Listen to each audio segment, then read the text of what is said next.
Cette semaine, Yaakov Avinu, il donne des bénédictions à ses enfants. Et quand il arrive à Yehuda,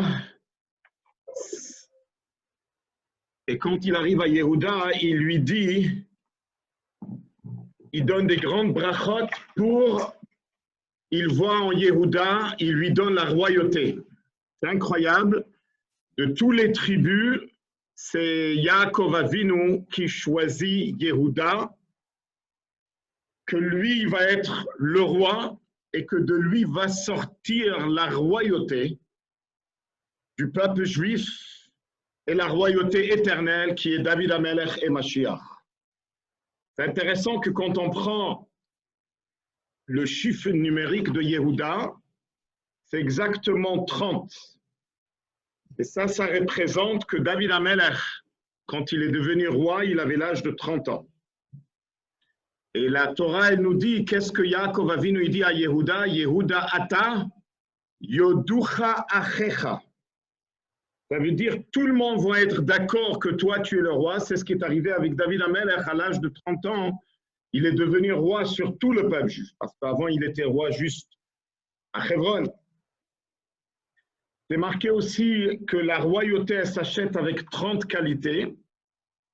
Yehuda aussi, c'est le 4e enfant. Dans le mot Yehuda, il y a tout le nom de Dieu, Yud-Ke Vav-Ke, plus la lettre Dalet.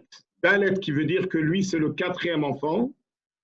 Et Yehuda, il a eu 4 de ses descendants qui ont été sauvés. Un qui a été sauvé quand il a été jeté dans un cage des lions, c'est Daniel.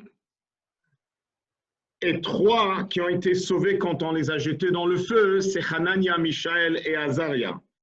Tout cela vient de la descendance de Yehuda. Mais là, il lui dit, le passouk, il dit que Yehuda, d'abord, il appelle Gour Aryeh Yehuda, qui veut dire que d'abord, il va être tout petit comme un lion qui vient de naître, qui est tout petit. Et ça représente tout à fait au début, quand David Amelech était roi seulement sur 400 personnes. Donc ça, c'est marqué dans le Zohar. Et après, quand il est devenu roi sur tout le peuple juif, on l'appelle Aryeh. Donc on comprend le passouk Gour. Aryeh, Gour, c'est un petit lion, et Aryeh, c'est déjà un grand lion. Dans la paracha de cette semaine, le grand saint, le Or HaChaim HaKadosh, Rabbi Chaim Ben Attar, il dévoile des secrets extraordinaires. Il dit, qu'est-ce qui se passe? Cette histoire que Yehuda avait des relations avec sa belle-fille, et c'est de là que la lumière de Mashiach, elle sort. Et il donne des grandes bases. Il dit que Adam Arishon, en lui se trouvent tous les âmes juifs. Il amène, c'est apporté dans le Midrash, que Akadosh Baruch Hu lui a montré chaque tzaddik qui va sortir de lui. Il y a ceux qui viennent de sa tête, il y a ceux qui viennent de ses cheveux, il y a ceux qui viennent de son front, de ses yeux, de son nez, de sa bouche, de ses oreilles. C'est incroyable, tout le monde sort de lui. Mais là, il dit l'Or HaChaim HaKadosh, des fois arrive qu'il y a des âmes, des grandes âmes, qui sont tombées et qui se trouvent dans le côté de l'impureté. Et là vient le grand saint Rabbi Avraham Azoulay. Rabbi Avraham Azoulay, c'est l'arrière-arrière-grand-père du Chida. Rabbi Chaim Yosef David Azoulay, il a écrit un livre qui s'appelle Chesed l'Avraham. Il dévoile des grands secrets à ce sujet. Il dit qu'il y a des âmes précieuses qui se trouvent dans les mains des klipotes. Klipotes, c'est l'opposition à la Kedusha. Et il ne laisse pas l'âme sortir. Pourquoi? Parce que ces âmes, ils sont nourris ils sont nourris par c'est-à-dire l'opposition de la Kedusha, ils sont nourris par cette âme. Et il dit que ceux, il les appelle les Chitzonim, eux, ils veulent faire fauter la personne, eux, ils veulent qu'il ait la destruction du Beth Amikdash. Il dit des paroles très très fortes. Il dit qu'ils vont tout faire. Ils vont tout faire qu'une âme tombe dans leur propriété parce que c'est leur seule manière pour recevoir de la vie. Parce que la seule place où on peut recevoir de la vie, c'est de la sainteté de la Kedusha. Alors, il dit, si nous, on aurait fait une tchouva complète, on aurait été capable de sortir tous ces âmes qui sont prisonniers là-bas. Mais nos fautes affaiblissent la force du Créateur. Et si on arrive à sortir tous les âmes prisonniers, c'est à ce moment-là que la Shekhinah sort et c'est la fin de l'exil. Alors imaginez-vous qu'ils vont tout faire. Ils vont tout faire pour garder, et c'est comme ça, hein, il dit que l'âme d'Abraham Avinu était une âme très précieuse, mais chez qui elle tombe? Chez Terach et sa femme, qui étaient des idolâtres. Et là, la clipa, l'opposition, elle laisse que cette âme puisse descendre dans ce monde. Sinon, ils n'auraient même pas laissé qu'elle descende dans ce monde. Là, il nous raconte le Or HaChaim, ça c'est Rabbi Avraham Azoulay qui dit, je reviens au Or HaChaim Akadosh, il dit, que le Passouk, il dit, cette drame qui est arrivée avec Dina, la fille de Yaakov, qui a été violée par Shrem ben Hamor, Shrem, fils de Hamor, la Torah, elle dit, Vatitbak nafsho bedina bat Yaakov, son âme, elle s'est collée à Dina, fille de Yaakov. Intéressant, c'est pas marqué, il s'est collé à Dina, c'est marqué, Vatitbak nafsho. Ça veut dire qu'une âme pure qui était prisonnier dans ce Shrem, fils de Hamor, s'est collée à Dina, et c'est comme ça qu'elle a été libérée, cette âme, et elle est sortie de l'impureté. Alors le passouk il dit que Vaharetz vine rachavat yadaim. Rachavat, il dit ce grand saint, il dit Rachavat, c'est le rachetevot, les initiales Rabbi Hanina ben Tradion. Vous pouvez imaginer ce grand saint, il était prisonnier dans ce Shrem, fils de Hamor, et au moment que lui se collait à Dina, cette âme pure, elle est sortie.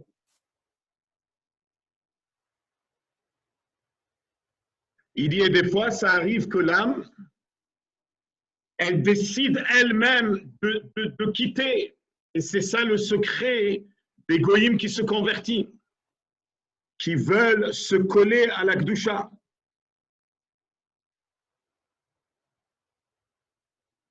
Et là, il dit, vous pouvez imaginer que Ruth Hamoavia, elle sort d'une relation d'un père avec sa fille. C'est des choses qui sont incompréhensibles, mais ça revient toujours au même concept que Pachout. Il n'y avait aucun moyen de sortir Ruth, qui avait une très très grande âme, qui a mérité d'être la maman de la royauté de David.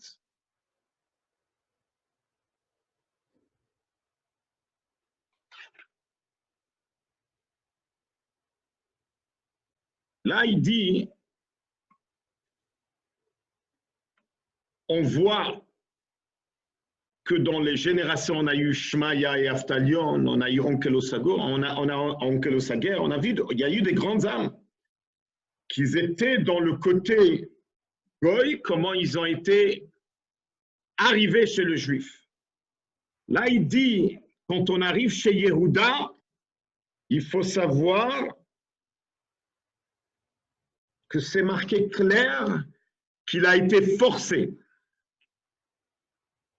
Akadosh Baruch Hu lui a envoyé un ange qui est le responsable du désir et il a forcé Yehuda pour être avec sa belle-fille. Et lui, il n'était même pas au courant que c'est sa belle-fille. Mais c'est comme ça qu'il a réussi à sortir de la source de l'impureté une grande branche de Gdusha. Peretz et Zarach. Ces deux jumeaux, ils étaient prisonniers dans le mal et ils étaient bloqués là-bas. Et il continue, le Or HaChaim Akadosh, il dit, Vetse Ulmad, et viens, sors et tu peux apprendre combien de tzadikim sont sortis d'eux. Et toute la royauté de Beth David, elle est sortie de ces jumeaux, Peretz et Zarach.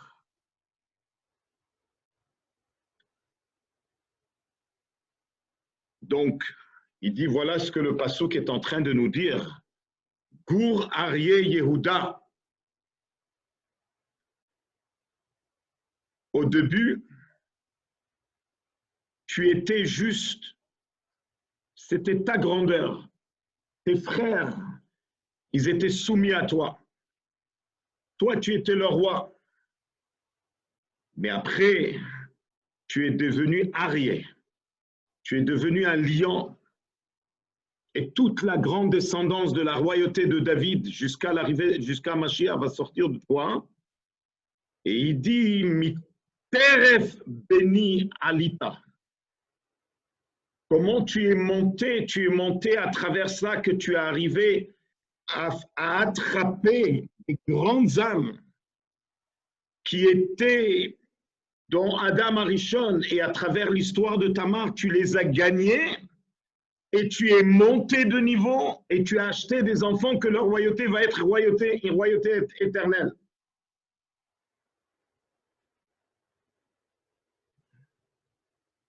Voilà comment le Or HaChaim HaKadosh il nous explique ce qui se passe, la bénédiction que Yaakov Avinu il a donnée à Yehuda.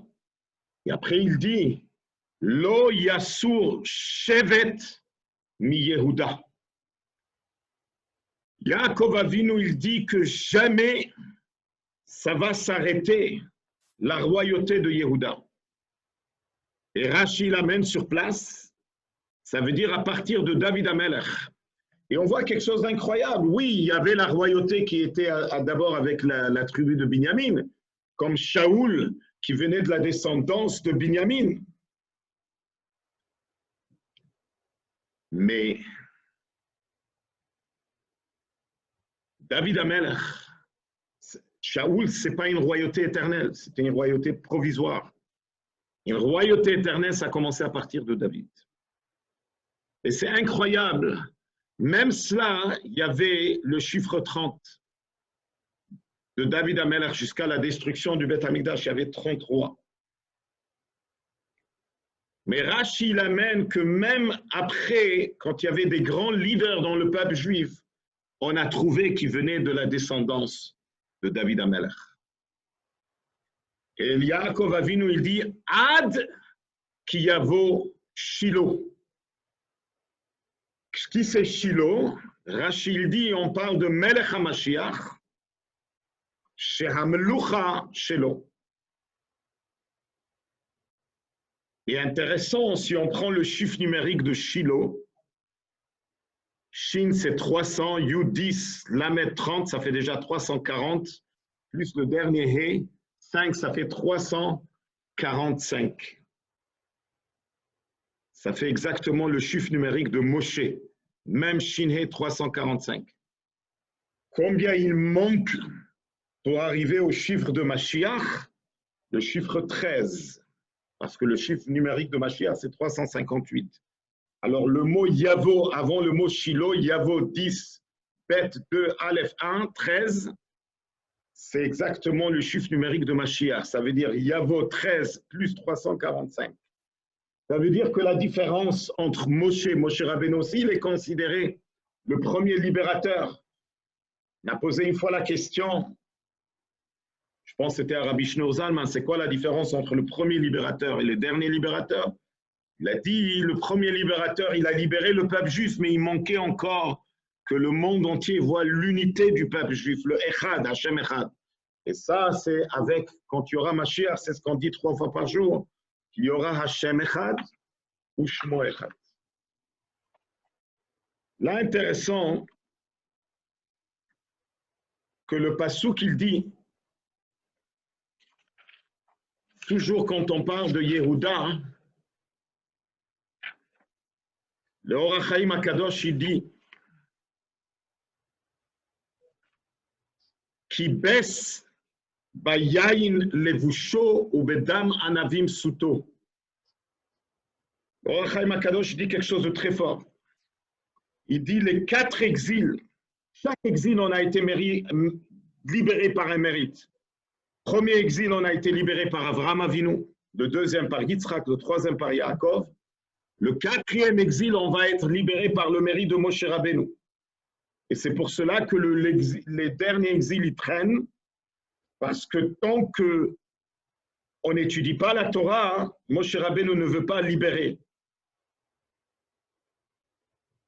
Et il continue, il dit, le dernier exil, quand on arrive à la fin du temps, il faut que le peuple juif ait le mérite de l'étude de la Torah. C'est ça, Kibes Bayayin. Yain, c'est le vin, le juif, il va s'occuper de le vin de la Torah. Et là, il dit des paroles qui sont un peu dures, ou peut-être trop dures, que si le temps de la Géoula arrive et il ne trouve pas du vin, ou pas les gens qui étudient la Torah, alors là, chas v'shalom, la libération, elle va venir par un exil difficile. Donc, le rôle d'un juif, c'est de transférer le sang à du vin, qui n'est pas que le dernier moment de l'exil ne soit pas dur. Et c'est ça qui est extraordinaire quand les gens prennent de leur temps de vacances pour étudier la Torah. C'est tellement beau. Et c'est ça qui nous annonce le Or HaChaim HaKadosh, l'importance et l'urgence de l'étude de la Torah quand on se trouve à la fin de l'exil. Et là, il nous dit que le peuple juif,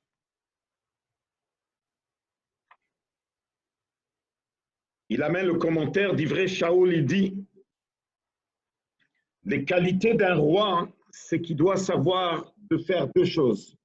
Il dirige son peuple et en même temps, il fait la guerre avec les ennemis. Il doit avoir la pitié et la cruauté en même temps. Il doit faire attention d'avoir les 2 qualités en même temps. Des fois, on trouve une personne qui a des grandes forces, mais il ne peut pas être roi parce qu'il ne sait pas comment diriger un peuple. Dans les animaux, on peut trouver des animaux qui sont plus forts que le lion, mais ils n'ont pas le tactique d'un roi. Et c'est ça qui veut dire, Shimon Velevi, vous êtes très fort, vous êtes comme l'ours, mais vous ne savez pas, vous n'avez pas les tactiques du royauté. Quand vous étiez énervé sur Yosef, vous avez voulu le tuer jusqu'au bout. Yehuda, Gour Aryeh Yehuda, Miterev Beni Alita, toi, tu ne voulais pas tuer Yosef, ton frère. C'est toi qui as retenu et tu as dit non, on ne va pas le tuer. Et c'est pour cela que la royauté, elle te revient à toi.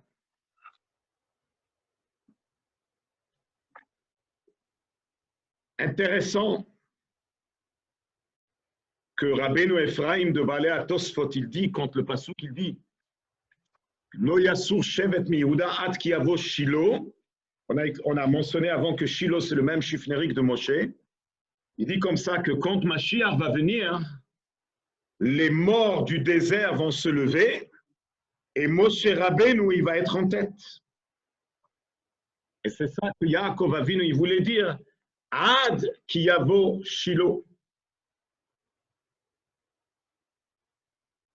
Intéressant que le grand saint Rabbi Yitzhak Abarbanel, il explique et il dit que, parce qu'on voit qu'il n'a pas béni vraiment tous les premiers 3 tribus n'ont pas reçu de bénédiction.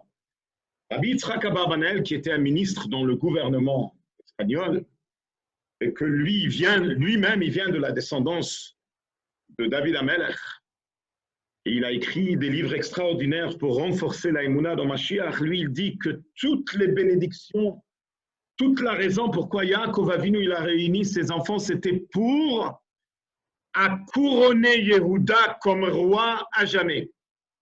C'est-à-dire, toute la raison, c'était pour, une fois pour tout, mettre clair les points que c'est Yehuda qui va prendre la royauté et de lui va sortir David Amelech et lui va sortir Mashiach Tzidkenu. Le Maharal de Prague, dans son livre Netzach Israël, il dit que Mashiach, il s'appelle Bar Nafle.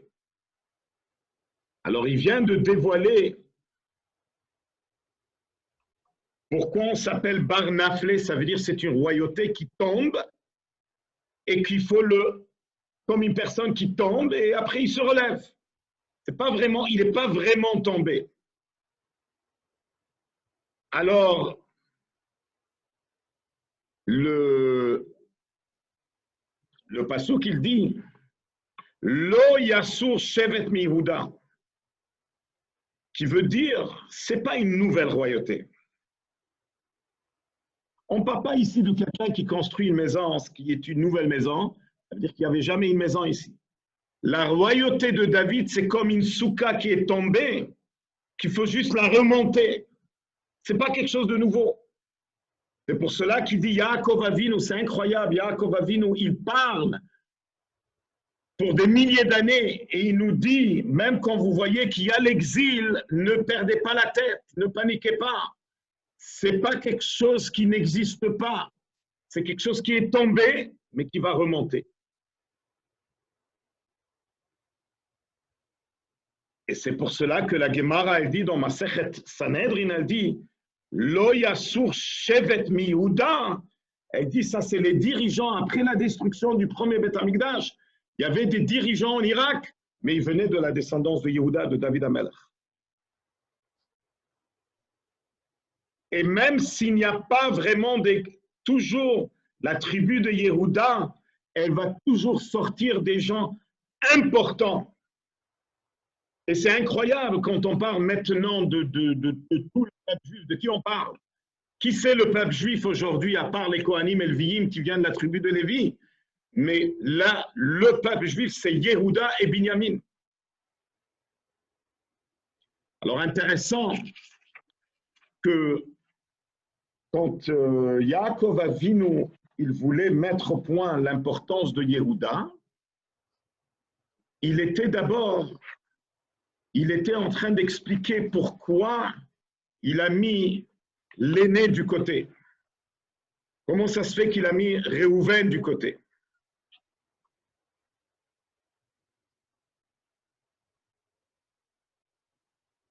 Pourtant, si Yehuda, c'est lui qui a avoué,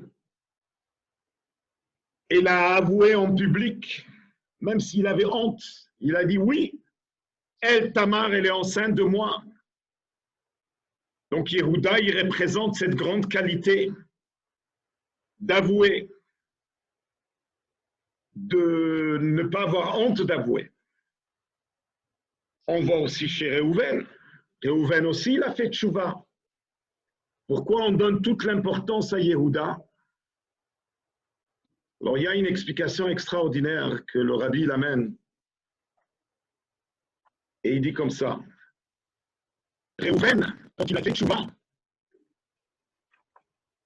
quand on voit dans le passouk que Yaakov Avinu est en train de le reprocher, quand il a dit que lui, il ne veut pas il a dit qu'on jette Yosef dans le puits. Il ne savait pas ce qui se passe dans cette puits, ce n'est pas de sa faute, mais il n'a pas vraiment sauvé Yosef. Parce que cette puits, elle était remplie de serpents et des scorpions. Yehuda, il a agi. Il a vraiment sauvé Yosef. Deuxièmement, même quand Réhouven était en train de faire tchouva, qui a bénéficié de sa tchouva? C'était lui. Yehuda, sa tchouva, c'est grâce à cela qu'il a sauvé 3 âmes. Il a sauvé Tamar, il a sauvé Peretz, il a sauvé Zara. En d'autres mots, pour mériter la qualité de royauté et de là devenir la royauté que David Amelech va sortir de lui et que Mashiach va sortir de lui, ça doit être quelqu'un qui pense toujours à l'autre. Ça doit être quelqu'un qui n'est pas égoïste, qui pense toujours comment je peux faire, comment je peux sauver une autre personne. Quand on voit ces paroles extraordinaires de Yaakov Avinu, comment il s'exprime à Yehuda, on comprend que chacun et chacune de nous, quand on se trouve à la fin de l'exil, c'est cette grande qualité qu'on doit prendre sur soi-même. Tout faire, et plus que cela, se sacrifier pour un autre juif. Qu'est-ce que je peux faire pour aider un autre juif? À tel point qu'il y a une expression très forte dans Masechet Sota qui dit que Yehuda, Tamar, elle était déjà prête à mourir. Pourquoi? Parce qu'elle a dit, moi, je ne vais pas le faire honte en public. Et de là, la Gemara, elle apprend quelque chose d'incroyable, qu'une personne, il doit être prêt à se jeter dans le feu et ne pas faire honte. Donc, c'est incroyable. Tamar et ses 2 enfants allaient mourir. Et c'est rien qu'Yehuda qui était capable de sauver cela à la dernière minute. Et cette guerre, elle est tellement grande, elle est tellement puissante, que la Gemara, dans Masechet Sota, elle nous dit que quand elle a montré les signes pour rappeler à Yehuda qu'elle est enceinte de lui, l'ange, le Samech Mem, qui est l'opposition de la Kedusha, le Samech Mem, qui veut rien savoir de l'arrivée de Mashiach, il a éloigné les signes. Et à ce moment-là, l'ange Gabriel a atterri, il a rapproché les signes. Donc vous comprenez que la guerre sur Mashiach, elle est très puissante. C'est la guerre entre 2 anges. C'est la guerre qui se passe maintenant à la fin du temps. Et nous, quand on sait, quand on est à la fin du temps, on va tout faire pour renforcer l'étude de la Torah et renforcer les mitzvot, parce que c'est comme ça qu'on va accélérer l'arrivée de Mashiach Tzidkenu. Alors, bonne journée à tous, et on continue à être branchés au Zoom par les cours de Torah. Les prochains jours, il y a aussi des cours très intéressants. Il y a ce cours de Mashiach sur la paracha, on l'a tous les semaines, mardi, de 12h30 à 12h50. Demain, il y a le rabbin Bell, demain, Rabbi Bell sur un sujet très intéressant aussi, à 11h du matin. Alors, bonne journée à tout le monde, et qu'Hachem vous bénisse et protège, et qu'on puisse mériter Mashiach now.